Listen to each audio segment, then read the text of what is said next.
Click capital S. Yes, capital S. Click the legs you want for your monster. Put the part here and click again. Click capital S. This is capital B.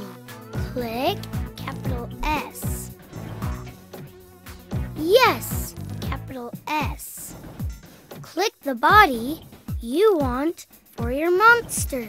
Put the part here and click again. Click capital S. Yes, capital S. Click the arms you want for your monster. Put the part here and click again. Click capital S.